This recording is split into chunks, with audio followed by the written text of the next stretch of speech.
All right, shalom. Let's start by saying all praises be unto Yahweh, Bahasham, Yahweh Shai, Bahasham Recha Kodash. Double honor unto the elder apostles and the elder bishops at Great Millstone who are well and taught us this truth. Salutes to all the sincere Arkim out there pushing the word in truth and in sincerity. And pretty much, this is a quick hit, flow in the spirit. Over here in England, the sun's gone down. Shabbat Shalom. Called Tazadak Akim wa Akwath. Alright. Um pretty much what I'm gonna do here is read through which one was it? Psalms 105. Okay. I'm gonna read a few verses and just go through that. So this is Psalms 105 and it says, "Oh, give thanks unto the Lord, Yahweh, call upon his name. Make known his deeds among the people." So there goes the name again. You got to know the name of the Father. You got to know the name of the Son. Okay? And we call upon those names through the Holy Spirit as commanded in the scriptures. So we call upon Yahweh, Bahasham, Yahweh Shai, Bahasham Recha Kodash. Okay? But you have to know the names of the Father, the name of the Father and the name of his Son. Those holy names. Okay, so if you've got any Israelite group, which there are out there pushing, or we don't know the names of the Father, and we don't know the name of the Son and all that nonsense, they ain't teaching you the truth, man, because the name of the Lord is in the scriptures. Okay, and the name of the Father is Yahweh. Right, call upon his name. All right, and make known his deeds among the people. Sing unto him, sing psalms unto him, talk ye of all his wondrous works. And that's what we do. We read the psalms, the Thalalium, the songs. Okay, we send them up as prayers. You know, you can sing psalms because they're not, you can, they are meant to be sung. You know, you can make up your own songs and sing unto the Lord. The scriptures say that. Is there any among you, roughly paraphrasing, is there any among you joyous? Let him sing psalms. So you got the psalms, the songs in the scriptures, sing unto the Lord. But then that also goes into what? This song. Okay, the scriptures speak about that. No man can learn the song except the 144,000, which is the correct breakdown and understanding in totality 100% of these scriptures. That too constitutes as the song. Okay, so we teach this word. We're doing what? We're partaking in the singing of this song. So it says, "Sing unto him, sing psalms unto him, talk ye of all his wondrous works."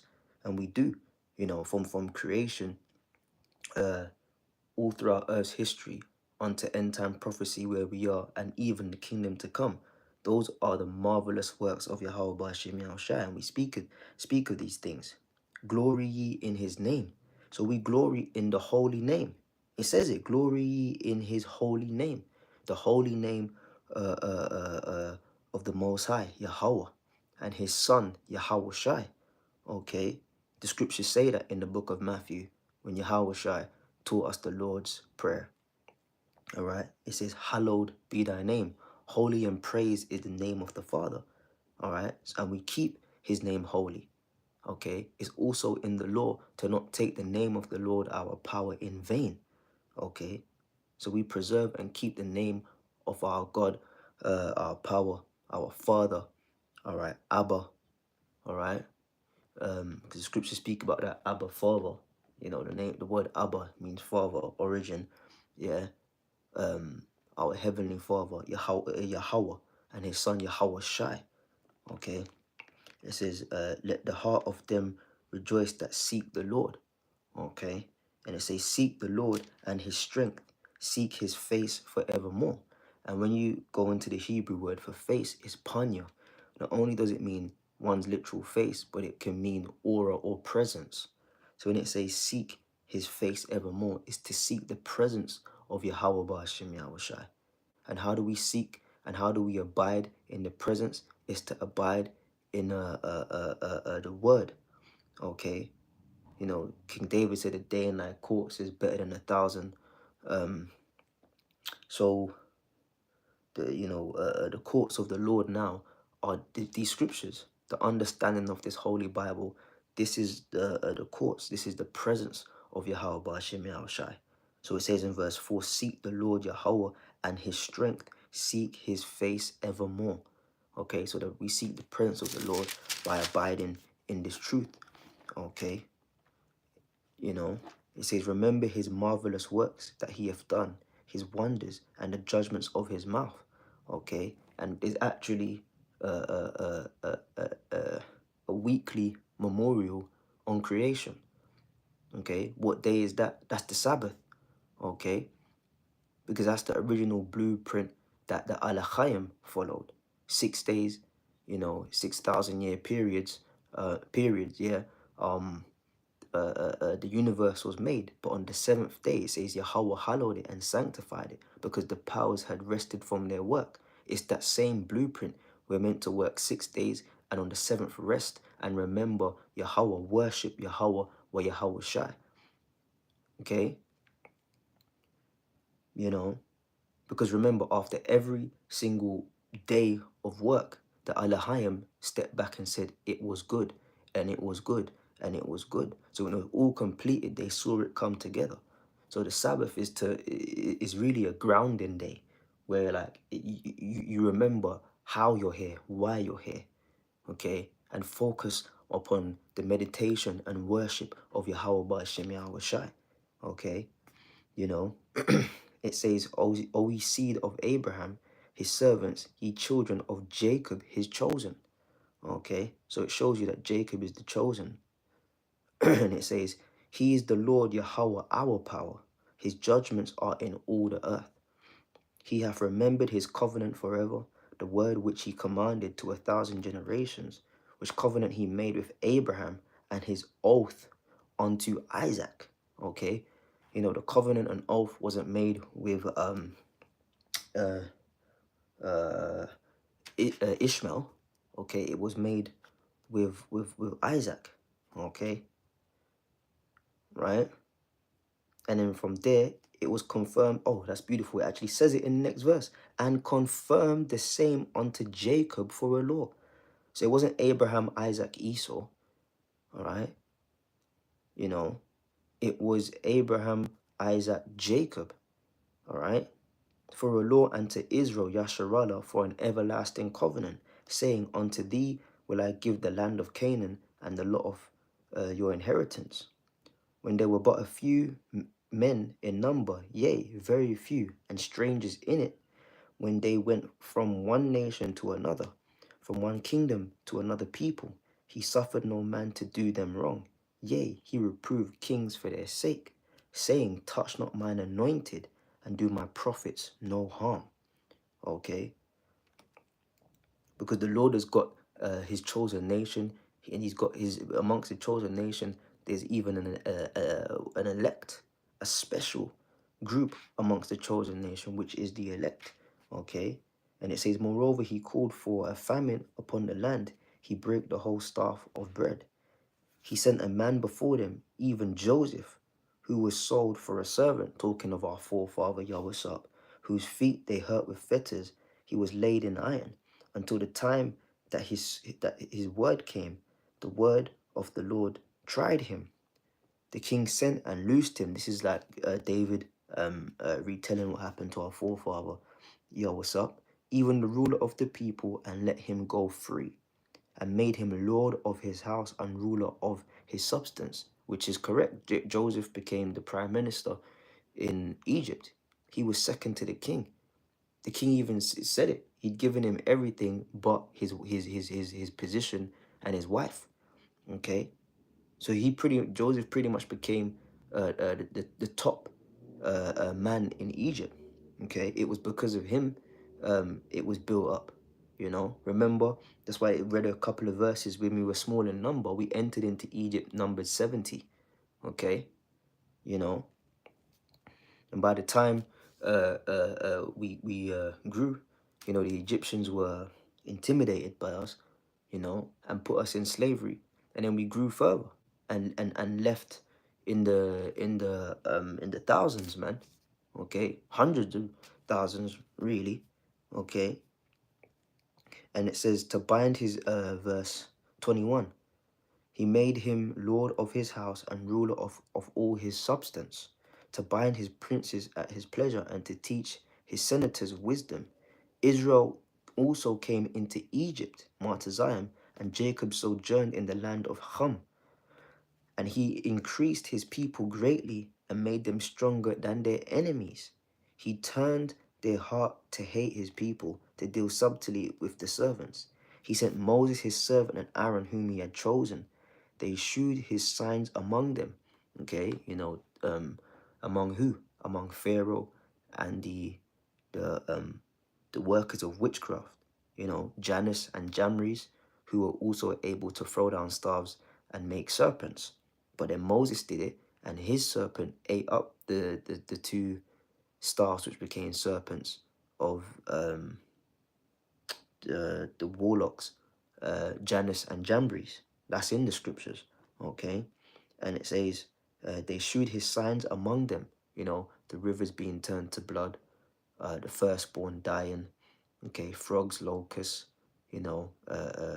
swarming out the place, the river being turned to blood, but the land of Goshen, where the Israelites were, their waters weren't troubled, or I should say our waters weren't troubled.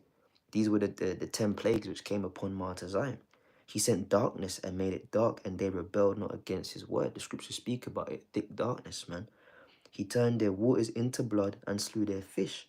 Their land brought forth frogs in abundance in the chambers of their kings. He spake, and there came diverse sorts of flies and lice in all their coats. He gave them hell for rain and flaming fire in the land. He smote their vine also, and their fig trees, and brake the trees of their coasts. He spake, and the locusts came, and caterpillars, and that without number, and did eat up all the herb in their land, and devoured the fruit of their ground. He smote also all the firstborn in their land, the chief of all their strength. This is why the Lord is known as the Lord of armies, man. Okay? Because the Lord consistently has done battle and fought in the case of Israel. But we're about to see that happen in the grandest level ever. Yahweh is going to send his son Yahweh Shai. The spirit of Yahweh himself is going to move in those missiles. And the Lord will be declared the Lord of hosts, the Holy One of Israel, set in the defense of his elect of the nation of Israel. Okay? It says he brought them forth also with silver and gold, and there was not one feeble person among their tribes. Okay, so we left with substance. Egypt was glad when they departed, for the fear of them fell upon them. That's why the Lord was known as Al-Ashadja, O terrible demon-like power. But it's good to read over past accounts like this, because the Lord is going to move upon the earth like this again, namely the landmass of America. The Bible tells us that in the book of 2nd Ezra, the 9th chapter, measured out a time diligently in itself, then shall the highest begin to visit the world which he made.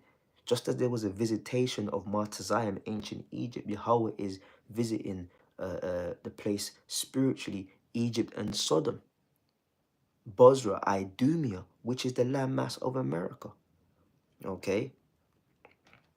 And through that, the whole world is going to be shaken up. But that main place of judgment onto totality to never be inhabited or built up again is the landmass of America, which is Babylon the Great, according to biblical prophecy. But this is why it's important to go over past talk about, battles, and record sheets. It's good to go over past battles and past record sheets of how the Lord stood up and disappointed our enemies in the past, because it increases our faith for the very near imminent future, okay, which is going to be more intense. And that's even in the prophecies. It's the spirit we're talking about Egypt, because in the prophecies it says, it shall no more be said the Lord Yahweh liveth, which delivered out of the land of Egypt, but the Lord Yahweh liveth, that delivered from the land of the north, which is America. So the deliverance to come is going to outdo the deliverance of ancient Egypt. And that was a hell of a deliverance, man. That was dramatic. Dramatic in the fullest. So how much more the deliverance to come? Okay. It says he spread a cloud for a covering and a fire to give light in the night. That was the chariot above us. And a laser beam came out of it at night time to give warmth in the camp and light, you know, and at daytime it would retract, it would go away because it was already hot in the wilderness. And it says, the people asked, and he brought quails and satisfied them with bread of heaven. He opened the rock and the waters gushed out. You know, the Lord told Moses to speak to the rock, but Moses was pissed off with the people. He struck it. You know, that's why he never made it into the promised land, you know. But the Lord told him to go up into, is it Mount Horeb? My memory serves me correct. And there he would see Canaan, but he wouldn't enter. And the Lord took his spirit. Okay. You know, another time the water wasn't good to drink, the Lord told him to put the roots of the plant, the bitters in the water, and it made the water sweet. So it was could be consumed by us, man. It says, for he remembered his holy promise and Abraham his servant. So just as the Lord remembered his holy promise to Abraham his servant back then at Mount Zion, all the more now he's remembering his promise. The God, that's why we say the power, the God of our fathers, Abraham, Isaac and Jacob, Abraham, Yatazakak, and Yaquab, man. Okay, our forefathers, we serve the same power, passed down. The oral law and knowledge was passed down, okay, and established in stone by our king Moses, all right, and then fulfilled and made alive unto the understanding in the fullness thereof by our Messiah, Yahushua. Okay. It says, and he brought forth his people with joy, and his chosen with gladness. He gave them the lands of the heathen, and they inherited the labor of the people, that they might observe his statutes and keep his laws.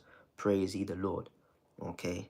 And we know according to the prophecy that, you know, this time round, the law's going to be written in our inward hearts. The Lord's going to take away the heart of stone, you know, and give us a heart of flesh. And the Lord's going to be written in our inward parts. So we're going to be programmed perfectly. But this is beautiful. This is why it's important to go over past accounts where Yahweh came through for us, because this is exactly what he's about to do again on a much grander scale. You know, if you thought ancient Egypt was intense, deliverance from Babylon the Great is intense, and the land will never been scattered. Okay, so Lord willing, that was quick and straight to the point. You know, I just wanted to go through this real quick, man. But yeah, man, the Lord is on our side. You know, that's been on my spirit heavy this week. You know, I did one show already about that, pertaining to the same kind of topic. But yeah, man, the Lord is on our side. We serve a power who's on our side, man. You know, we just got to pray to the Lord. You know, keep throwing up the prayers. You know, read the Psalms, read the whole scriptures, but, you know, read the Psalms, sing the Psalms, pray the Psalms. You know, read the history, because it's a faith booster. You know, people say, oh, what's the point in going over things from the past? The point of going over things from the past is that it provides as a faith booster for the times that are imminent upon us. Okay, so with that, I'll say, Kal Halal Yahweh, Bahasham Yahweh Shai, Bahasham Racha Kodash.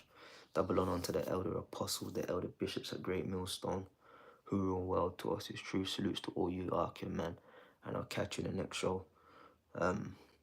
Yeah, shalom.